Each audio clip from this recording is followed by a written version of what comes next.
Hola, hola. Buenas tardes. En nombre de la Cámara Peruana del Libro les damos la más cordial bienvenida a la 28ª edición de la Feria Internacional del Libro de Lima. Agradecemos que nos acompañen en esta oportunidad para presenciar la presentación de Hubo una vez un terremoto de Omar Roble Torre, que estará a cargo de los expositores Ricardo Ayllón, Jorge Terán Morbelli y Omar Roble Torre, organizado por Ornitorrinco Editores y Asociación Cultural Cordillera.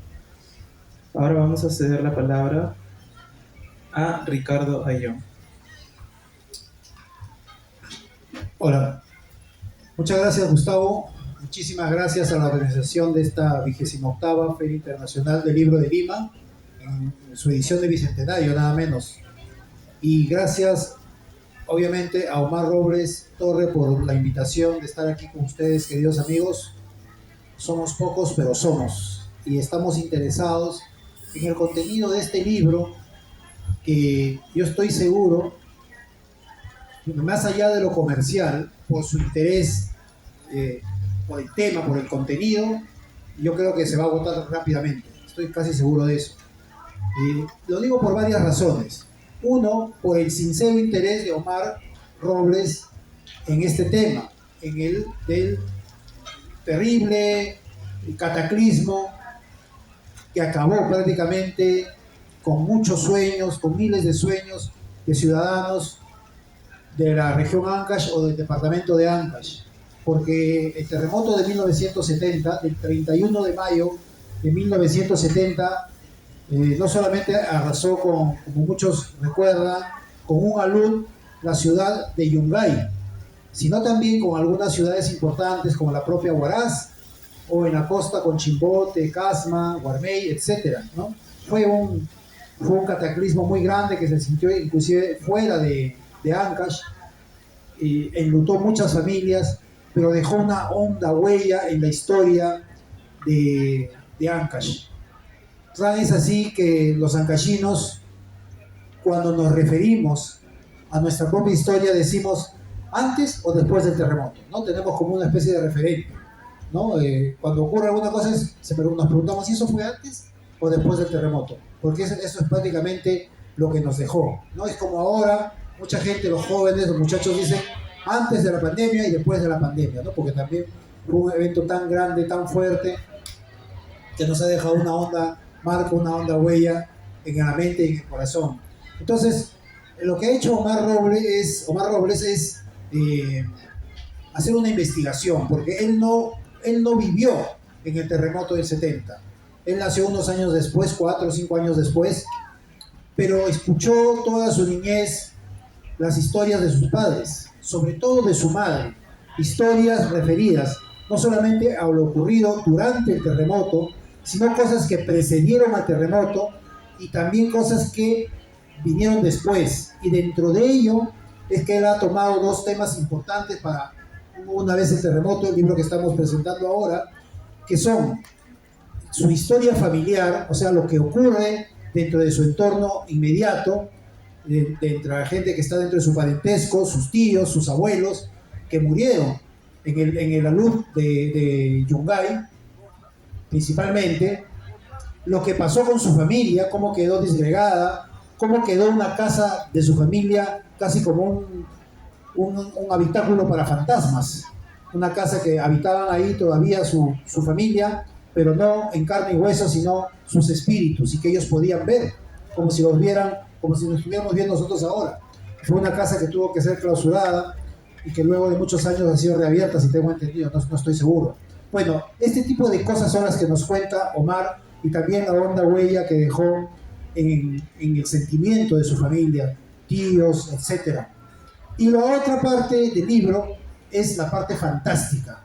Si bien he puesto algo de fantástico cuando les he hablado de espíritus y almas, también en la primera parte del libro lo que Omar plasma es lo netamente fantástico, con seres que de pronto después del terremoto empiezan a aparecer, y empiezan a aparecer como formas de calaveras, pero calaveras fantasmas, una cosa media extraña, pero que para él y para su familia es casi real, porque no solamente la vivieron ellos como testigos de lo que vieron, sino muchos habitantes de Huaraz. Y no solamente eso, inclusive se escribió sobre el tema, hubo textos informativos de policías que pusieron en sus testimonios de su trabajo diario este tipo de visiones de fantasmas que vagaban obviamente por la ciudad de Huaraz luego del terremoto, y también investigaciones. Hay una investigadora, Bárbara Owen, que hizo todo un trabajo social sobre lo ocurrido en Ancash, en la sierra de Ancash, luego del terremoto, y dentro de ello también recoge información sobre presencias fantasmales. Entonces, esto que nos puede parecer fantástico, para mucha gente no lo es, y obviamente Omar lo recoge de una manera muy atractiva, lo plasma en forma de literatura y nos lo presenta en este libro como si estuviéramos escuchándolo a los propios testigos, ¿no? Los cuentos están escritos tanto en tercera como en primera persona, y entonces en algunos casos nos vamos a sentir cómplices de la voz del narrador protagonista, y en otros casos vamos a ser testigos también de lo que nos cuenta un narrador omnisciente. En ese sentido, yo creo que Omar ha ido aprendiendo poco a poco en cada uno de sus libros a manejar o a saber manejarse desde la voz de los narradores para saber ofrecer muy bien la versión de cada uno de ellos en estos relatos. Omar no es nuevo en el tema, como les dije, no solamente escuchó historias de su familia, sino que él también por su cuenta, desde la niñez, empezó a interesarse en el contenido de lo que significó el terremoto del 70, y ya este vendría a ser su cuarta entrega referida al tema. Un primer libro de poesía que publicó hace algunas décadas se tituló Dolor de Casa, que son poemas y donde están ahí puestas como un testimonio personal de lo ocurrido con su familia que falleció en este terremoto. Luego tiene dos libros más, la historia, la triste historia de un hombre que sufrió, y otros relatos del terremoto del 70, que tiene que ver directamente con su padre cuando hace una larga caminata desde Huaraz hasta Yungay para ver si encontraba a su familia viva, ¿no? Va con esa esperanza. Luego, el siguiente libro es Algún día estaremos juntos, que es la parte familiar de la que he hablado, ¿no? Donde ahí también donde aparecen otros personajes relacionados con su familia, y luego finalmente todo esto desemboca en Hubo una vez un terremoto, que yo creo que es de alguna forma un libro ya más maduro, y yo creo que de alguna manera también consagratorio, porque Omar ya está muy familiarizado con el tema y ya lo maneja mucho mejor.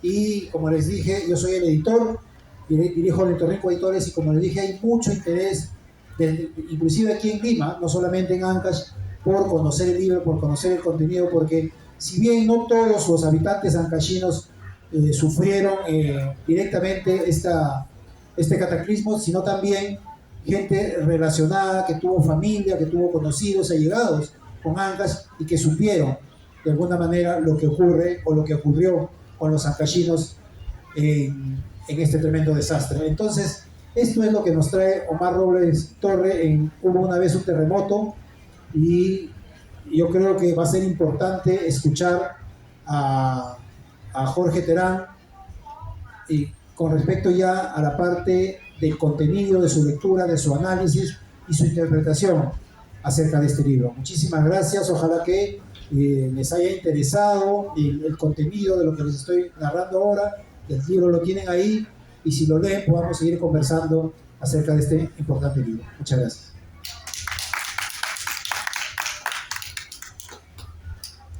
Bien, buenas tardes. Agradecer a Omar por la invitación, a la organización de la feria. Es siempre un gusto acompañarlo y también estar acá en la misma mesa con Ricardo Ayllón. Ricardo ha comentado ya los aspectos más relevantes del libro, con los que coincido. Hay mucho que decir sobre Hubo una vez un terremoto. Quiero partir de lo siguiente. En principio, cuando pensamos en este tema, ¿cierto? Se ha reparado en que es un tema eh, real, ¿cierto? Un referente como ha sido el terremoto de los años o del año 70. Pero la literatura procesa muchas veces los traumas, las crisis, la pregunta sobre por qué, qué ha dejado, cómo ha desestabilizado de pronto familias, una sociedad entera, como bien se ha señalado, un antes y un después, más allá que quien relate, quien investigue, en este caso Omar, no lo haya vivido, ¿cierto? Hay una necesidad de procesarlo. Se puede procesar desde el periodismo, y Omar es también periodista, se puede procesar desde la historia, pero también desde la literatura y las libertades que otorga esta. En esa medida, Omar procesa este evento que marca el rastro de pronto de las historias, de una tradición oral familiar, y en esa línea se vincula con la memoria. Y la memoria y la literatura también van de la mano, ¿no? Se puede pensar este libro como un ejercicio, en el buen sentido de la palabra, desde la creación, sobre la memoria, sobre el pasado, sobre intentar procesar ese evento que ha marcado los destinos de Ancash, como bien ha señalado Ricardo, tanto de la costa, ¿no? Chimbote, como entre otros lugares de la sierra. Quizá recordamos más justamente Yungay, ¿no? Pero también Huaraz y otras ciudades, donde podemos apreciar ese ajuste de cuentas con el pasado, tempranamente, incluso desde la dedicatoria. La dedicatoria del libro es bien sintomática, ¿no? Yo también otro anteojos por... En la dedicatoria se señala: para los que se fueron y no están con nosotros, pero viven en estas páginas. Y se enumera, pues, lo que imagino son justamente los fallecidos familiares en el aluvión de Yungay del 70, Marcial, Dacia, Gelacio, Aurea, Marta, Betty, Marco, Marcial y Quique, ¿no? Aquellos que no sobrevivieron a la catástrofe.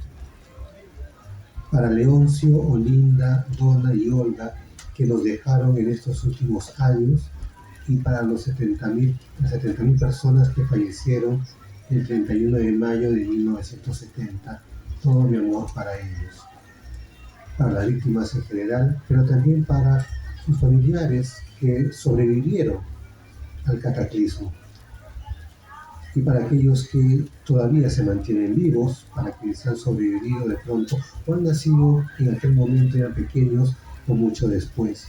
Para mis hermanas Dacia, Juliana y Lorena, resistir al dolor también es vivir.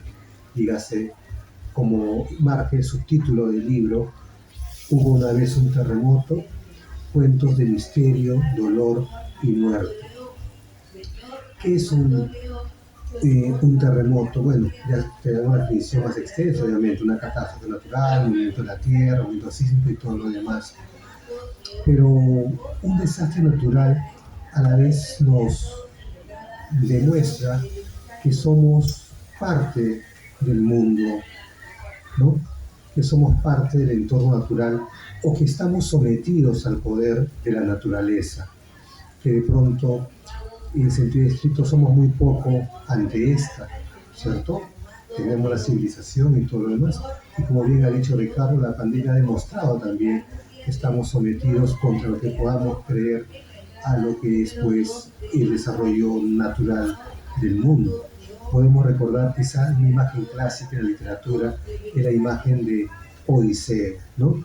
Odiseo no se enfrenta, sino a través de su astucia logra atravesar, pues, distintos retos, pero siempre está sometido a la naturaleza, obviamente a través de la idea de las deidades y demás, ¿no? pero la naturaleza, el poder de la naturaleza nos lleva de un lado al otro. Los seres humanos, repito, contra lo que pensemos, estamos sometidos a este poder. Este poder nos afecta definitivamente y puede desestructurar toda nuestra vida de un día para otro.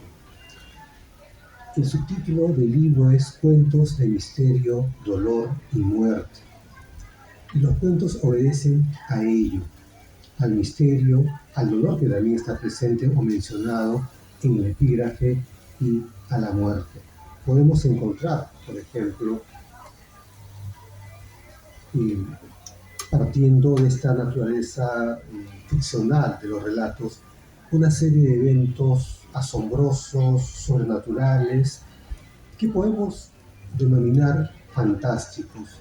Pero además de ello, hay una serie de pérdidas de familiares, de amistades, de la sociedad en sí, que justifican el término dolor. Y la muerte, obviamente producto de la catástrofe, acompaña este conjunto de relatos. Relatos, repito, que tienen que ver con la memoria, con procesar este evento trágico. Dos secciones tiene este conjunto de relatos. La primera está conformada por 4 cuentos y en realidad cada parte tiene un encabezado interesante, ¿no? La primera parte se titula Primera Casa y la segunda Casa, que pienso se refieren al hogar en sentido extenso, que es la ciudad o el callejón de bailas en todo caso donde se habita, y la segunda casa, que es un espacio más privado, el espacio de la familia. Pero ambos son parte del hogar, ¿cierto? Habitamos una ciudad, habitamos una región, nos otorga nuestra primera identidad, pero también habitamos una familia o somos parte de una familia. Y los dos tipos de hogar o de pertenencia son los que nos construyen como sujetos. En la primera casa encontramos 4 relatos: Algún día estaremos, El escritor que habló con la muerte, Bárbara y el mágico mundo de los sobrevivientes del 70 y Las calaveras vivientes de Huaraz. Como señalo, los relatos de la primera parte dan cuenta de las distintas historias en el marco mayor de la ciudad o de las ciudades o de la región, ¿sí? Por ello, encontramos una serie de más que historias familiares, eventos que remiten a los imaginarios locales, en algunos casos incluso a historias con elementos de terror, voy a hablar un poco más de un cuento, pero que en sentido general se pueden vincular con los relatos orales, la tradición oral, quizá mucho más contemporáneamente con las leyendas urbanas, ¿no? Historias que nadie puede corroborar sobre aparecidos, fantasmas, muertos y demás, calaveras, ¿no? Pero que no están ubicadas en los espacios, digamos, tradicionales, como podría ser el espacio rural, sino en la ciudad. Creo que tiene que ver mucho con leyendas urbanas en el sentido extenso de la palabra. Y dentro de esta primera casa hay varios relatos interesantes, pero voy a comentar uno de ellos, ¿sí? Coincidimos acá con Ricardo, porque voy a comentar 2 que Ricardo ya ha señalado. El primero es Las calaveras vivientes de Huaraz. Hay un relato anterior en el que nos enteramos un poco de la historia de un narrador muy importante, no solo para el Perú, sino para, bueno, no solo para Huaraz, sino para el Perú y más allá, que es Marcos Yauri, ¿no? El escritor que habló con la muerte. Pero voy a concentrarme en Las calaveras vivientes de Huaraz. Como bien ha señalado Ricardo, este relato trata pues una historia de misterio y fantástica. Pero creo que esta historia manifiesta también, además de lo temático, la ductilidad y el manejo que tiene Omar sobre diversas técnicas o recursos literarios. El relato comienza una especie de purga de viejos papeles en una comisaría en Huaraz, en lo que se supone son décadas posteriores al terremoto. le otorgan o le conceden, le encargan esta labor al policía, ¿no? Y entre que va escogiendo los papeles amontonados de juicio, ¿no? Y de repartes policiales, de luchas y demás, encuentra cual, con esta técnica del manuscrito encontrado, del manuscrito hallado, justamente un manuscrito que relata un parte policial sobre esta historia de calaveras circulando por la ciudad de Huaraz después del terremoto. Y lo curioso, como lo señala este policía, que hace la veces de narrador, es un narrador en primera persona, es que este relato, bueno, este documento policial es muy literario, ¿no? Lo dice así, en el estilo de narrar. Y acontece en el relato que se enteran que hay una calavera rondando por la ciudad y este policía ya en el segundo relato del manuscrito, pues hay un policía que redacta esa parte que el otro policía encuentra años después, informa a sus superiores del evento y le encargan que atrape y traiga a la comisaría pues a esta calavera que está asustando a las personas.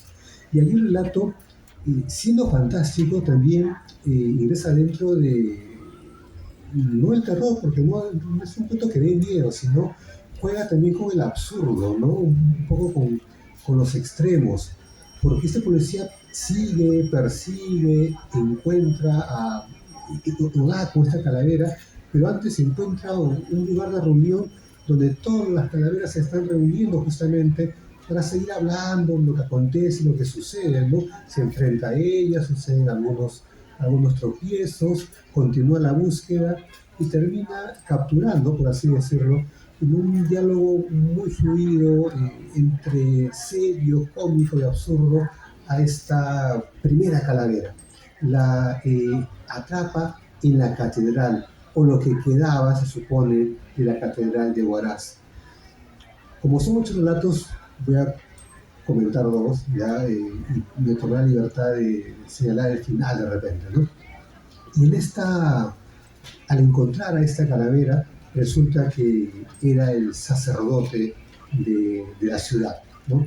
Y quería celebrar una última misa o rezar por sus deudos. La segunda sección, segunda casa, como se ha señalado,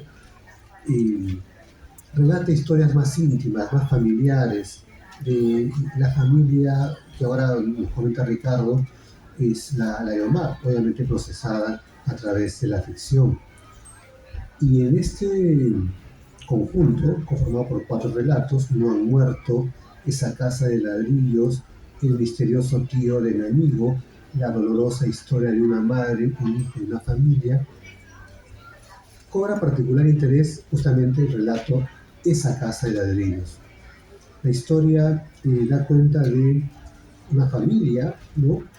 Un primer patriarca que llega a la ciudad y logra comprar un terreno no cerca del centro de Huaraz, pero tampoco tan alejado de él, y pues construye lo que fue su deseo, una casa, pero no cualquier casa, sino una casa de ladrillos.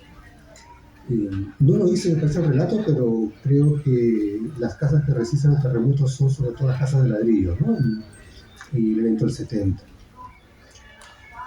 Pero el día del terremoto, lo que sucede es que la familia, con excepción de algunos familiares, el protagonista de pronto, viajan a Yungay a pasar un fin de semana, un domingo, ¿no? En familia y todo lo demás. El protagonista se queda, ¿no? Y como sabemos, en la tarde se produce el terremoto, el aluvión, y prácticamente todos los familiares de este protagonista fallecen en Yungay. Y esta casa está llamada a ser habitada por los deudos, por los sobrevivientes. No obstante, el protagonista, cuando se acerca a esta casa y mira, escucha sonidos y demás, descubre que en la sala se reúnen los espíritus de todos sus deudos. Asustado, decide pues habitar la casa de adobe que queda justamente al frente de esta casa de ladrillos. Los familiares también, los que han sobrevivido, otros conocen de este evento y la casa se convierte en a ladrillos de un espacio tabú. La casa que es el hogar de pronto, ¿no? Pero lo curioso es que la casa sigue siendo el hogar para los espíritus. Ya no será el hogar para los vivos, pero de cierta manera, y me parece importante, hay una continuidad, en el sentido que los espíritus no se van, ¿no?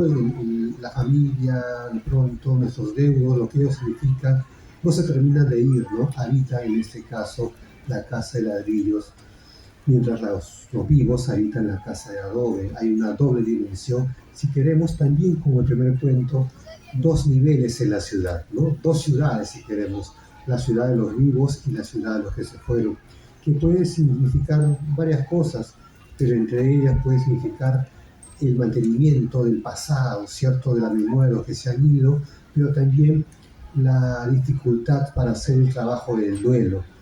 Y como todo buen libro de cuentos, no nos da la respuesta, ¿no?, si no nos ponen allí la situación. En resumen, estamos ante un logrado libro de cuentos de Omar Robles, que, como se ve al comienzo, es considero, desde la ficción, desde la literatura ciertamente, una forma de saldar las deudas con el pasado, el dolor quizá, bueno, el título lo dice, el dolor que el pasado todavía nos puede seguir otorgando, pero que a su vez esa limpieza del pasado permite ver el futuro. Muchas gracias.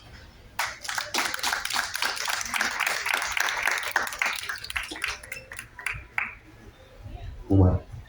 Muchas gracias, Jorge, gracias a Ricardo, gracias a los amigos que el día de hoy me acompañan en esta presentación de Hubo una vez un terremoto, cuentos de misterio, dolor y muerte.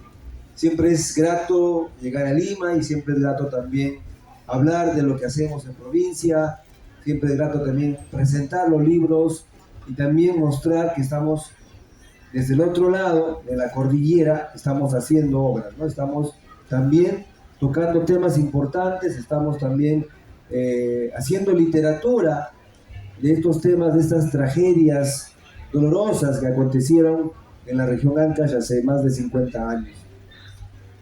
Yo recuerdo muy bien a mi madre cuando me contaba, cuando una noche se apareció en su carpa donde ella vivía. Hay que recordar que después del 70 del terremoto, las personas, los sobrevivientes, vivían en carpas.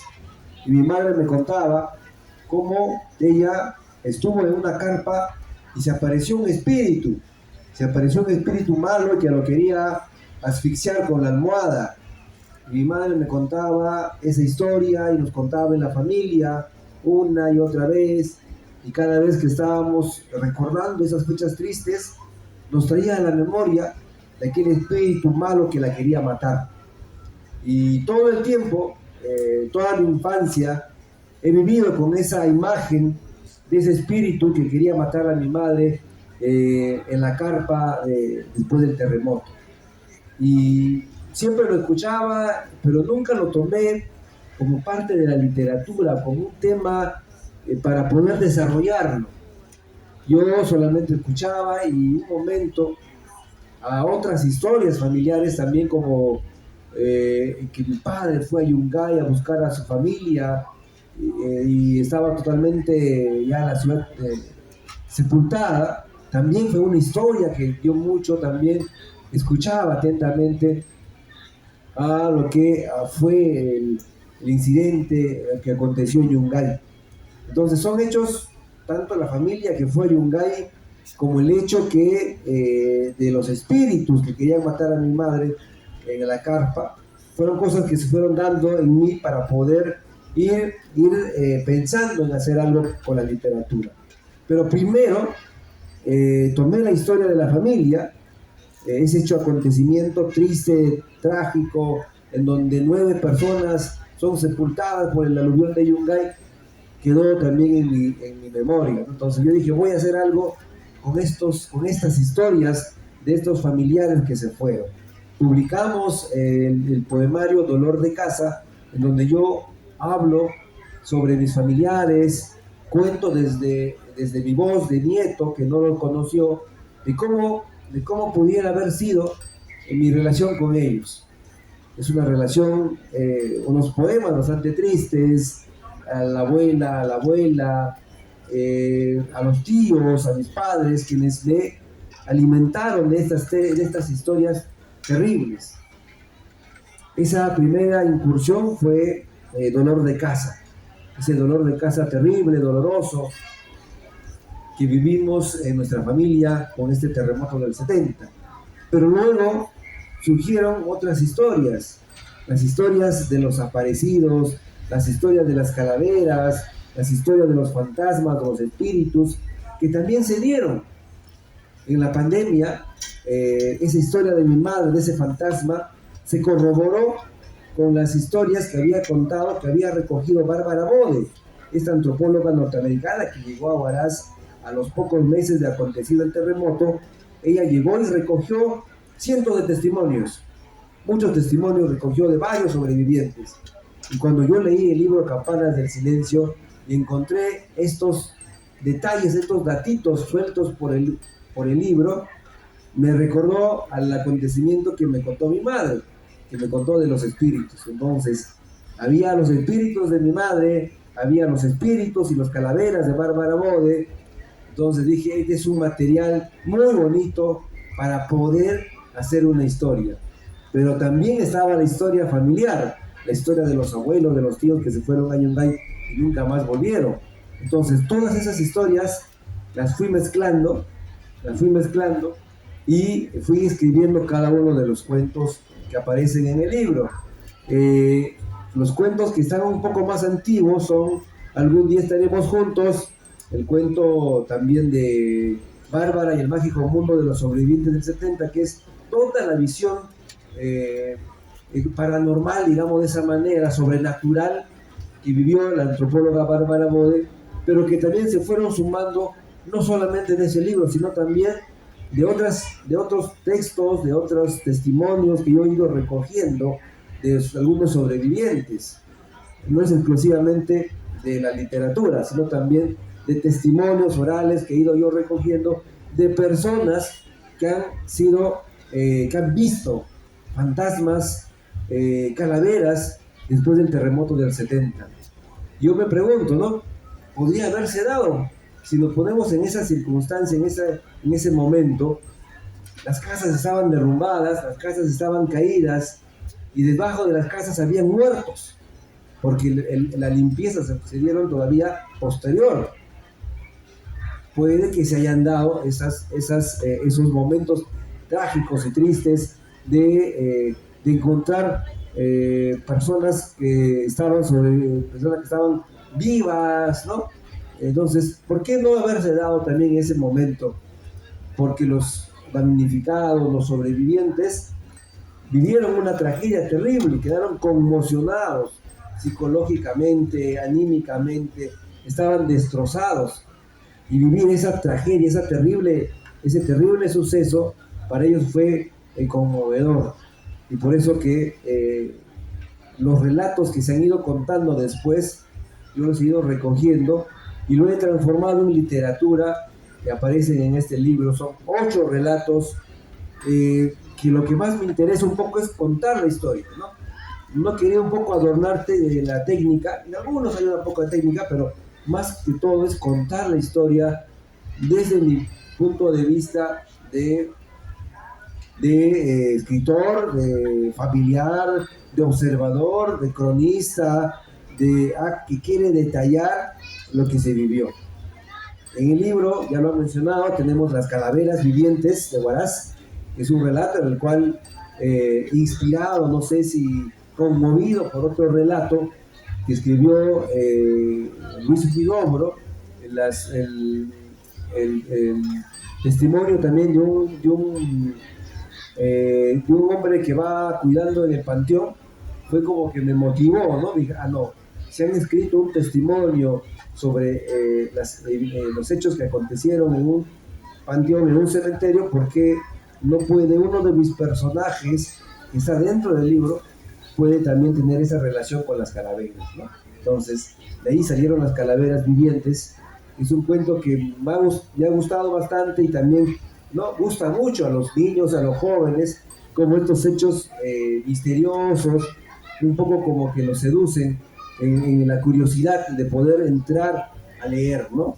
También hay otras historias como el mundo mágico de Bárbara, ¿no? Bárbara, el mágico mundo de los sobrevivientes, que ya son diferentes hechos, acontecimientos que se han ido suscitando en diferentes momentos, ¿no? Es una recopilación de diferentes datos sobre apariciones de calaveras, tenemos también ahí sueños, premoniciones, tenemos también creencias, ¿no? O los búhos, los murciélagos, todas esas creencias que se dieron antes del terremoto, también están en ese cuento, que es como un cuento base para poder ir generando otras historias mayores, de poder narrar y contar lo que vivieron los sobrevivientes.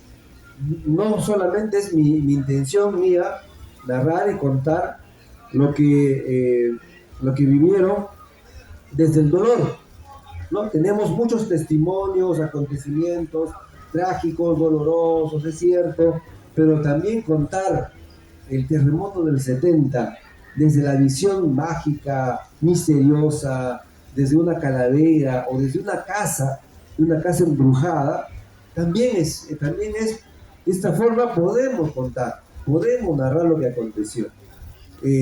También tenemos en el libro, hay un cuento que se llama No han muerto, en la cual yo converso con mis familiares en un sueño, ¿no? Es un sueño en la cual yo voy conversando con ellos, ¿no? Y ellos me van preguntando de las cosas que están viviendo en la actualidad. Yo les voy a preguntando de cómo ellos han vivido el aluvión, cómo han sobrevivido el aluvión. Le pregunto a mi abuelo, ¿no? Yo pensé que estabas muerto. Él me dice, no, yo me he salvado, yo he sobrevivido, no he muerto. Y es cierto, ellos no han muerto, porque yo todavía los recuerdo, ¿no? Porque todavía están en mí, yo todavía los tengo presentes, ellos están permanentemente, y aquí en el libro aparecen, ¿no? Es un cuento bastante sensible, que en un momento cuando lo escribí también me puse a llorar, porque era rememorar ese acontecimiento triste de los abuelos, pero también contar lo que acontecieron con mis parientes en estos últimos años de la pandemia. ¿Por qué? Porque mis padres también murieron en la pandemia, y yo lo relacionaba, esos acontecimientos de mis abuelos hace 50 años atrás, con los acontecimientos que he vivido en estos últimos años de la pandemia con la muerte de mis padres. Entonces, y yo los recuerdo, es como tenerlos presente y decirlos, ¿no? Que no han muerto. Así que ese cuento también es una historia. Y también había pendiente, siempre quedó pendiente hacer una historia sobre ese viaje que hicieron los familiares hasta Yungay, ¿no? Decíamos, ¿cómo era ese viaje hasta Yungay? Entonces yo he escrito una versión personal del viaje a Yungay, a lo que vivieron mis familiares, y lo he contado, ¿no? En la última crónica, que está en el cuento de la triste historia de la familia, del acontecimiento de la familia que vivieron en el 1970. Y eso ha sido un poco lo que ha sido el libro, que me ha generado cierta tristeza escribirla. Ha sido poder un poco recordar, pero también traerlos a la mente, y tal como ya lo ha señalado Jorge, ¿no? Hay una dedicatoria amplia para todos los que no están con nosotros, para los que se fueron en el terremoto, en el aluvión, para los que se fueron después, y para todos ellos, ¿no? Y para los que están vivos también. Es un homenaje a esas personas que nos acompañan, y también para los que se fueron en esa terrible tragedia de 1970. También el libro abre, y ya una vez me preguntaron, ¿cuál es el propósito, ¿no? ¿Cuál es el propósito de poder contar estas historias? ¿Qué cosa es lo que tú quisieras que el lector, cuando termine de leer este libro, recuerde o quiera pensar?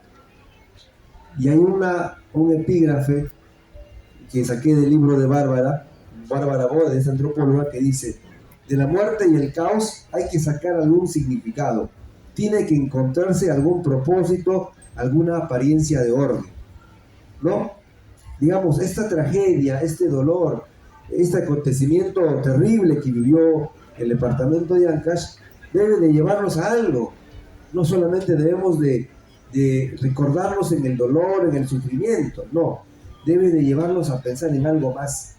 Yo creo que aquí viene mi reflexión de que este pueblo que vivió y sobrevivió y que se fueron algunas generaciones en el 70, es un pueblo que ha luchado mucho, es un pueblo que se ha enfrentado bastante, es un pueblo que ha sufrido, y que esta lección nos debe de nosotros ver con entusiasmo, nos debe de ver el futuro con mayor ganas de hacer mejor las cosas y de esforzarnos más para seguir adelante. No nos debemos de quedar solamente en ese dolor, en esa tristeza, sino también ver más adelante lo que podamos hacer, lo que nosotros podamos hacer con nuestras ciudades, ¿no? Esas ciudades quedaron sepultadas, Yungay no existía, Huaraz estaba en ruinas, había mucho dolor, pero ¿qué hemos hecho en tantos años? En más de 50 años de destrucción, ¿qué hemos avanzado?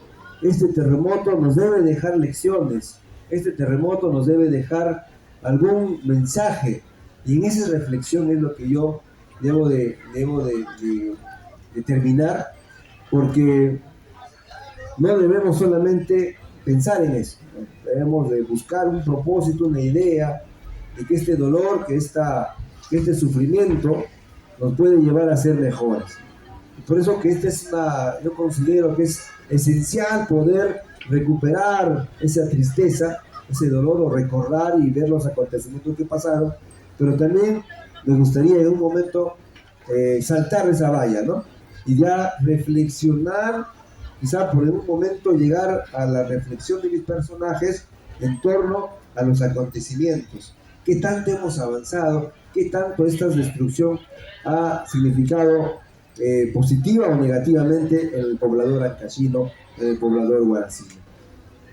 Solo eso quería ir ya terminando la presentación, y agradecer a todos quienes el día de hoy nos acompañan esta tarde. Sí, voy a leer una partecita del libro acá. Ricardo me dice sobre las calaveras vivientes, ¿no? Que es el cuento que ha gustado mucho y sigue gustando, y ya me está permitiendo, cuando hay un cuento que gusta de los lectores, me permite a mí hacer otros cuentos sobre más calaveras, ¿no? Porque es nuestra necesidad de los lectores, los exige, ¿no? Hacer más cosas sobre eso, ¿no? Sobre calaveras, sobre zombies, y estamos en esa tarea. Voy a dar una partecita que considero que es muy importante, el diálogo entre la calavera y el policía, dice, ¿no? Pero igual debo llevarte, dice el policía a la calavera. Son órdenes de mi general. No, jefe, no me lleve. Debo ir a otra iglesia para seguir rezando. ¿No sabe que hay varios pueblos que han sido afectados por el terremoto? ¿No ve que esto que parece de pañoleta es mi estola para hacer misas? En ese momento me di cuenta que estaba frente a una calavera que había sido sacerdote y había llegado a cumplir una misión. Mi sospecha se había confirmado, pero mi general no iba a creerle. Ah, ya, entonces anda nomás, que ya yo me arreglo con mi general. Le respondí algo triste y preocupado por lo que vendría después. Gracias, rezaré por usted también, para que su alma se encuentre en el paraíso. Fueron sus últimas palabras, y se alejó como si de un viento se tratara, dejándome preocupado. Ahora estaba solo en la pampa, viendo toda la destrucción producida por el terremoto, pensando que ahí había florecido una ciudad con tanta tradición. ¿Qué será de este pueblo? ¿Se reconstruirá? ¿Su cultura renacerá? Reflexionaba en ese momento de tantas contradicciones. Empecé a caminar lento, sin mucho apremio, rumbo a la habitación donde vivía. Estaba muy confundido para ir ese momento al puesto policial. Quería terminar de escribir todo lo que había vivido, pensando en si debía presentárselo a mi general o dejar este escrito solo para el recuerdo, ¿no? Esta es un poco la parte del testimonio, y muchas gracias a cada uno de ustedes.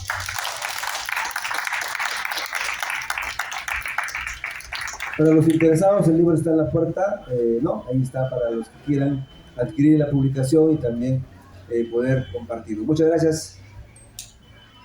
Queridos amigos, recuerden que tienen una única oportunidad de poder llevarse una dedicatoria del autor. El libro está a 20 soles por única vez y el autor está de paso por Lima, así que aprovechen la oportunidad. Muchas gracias.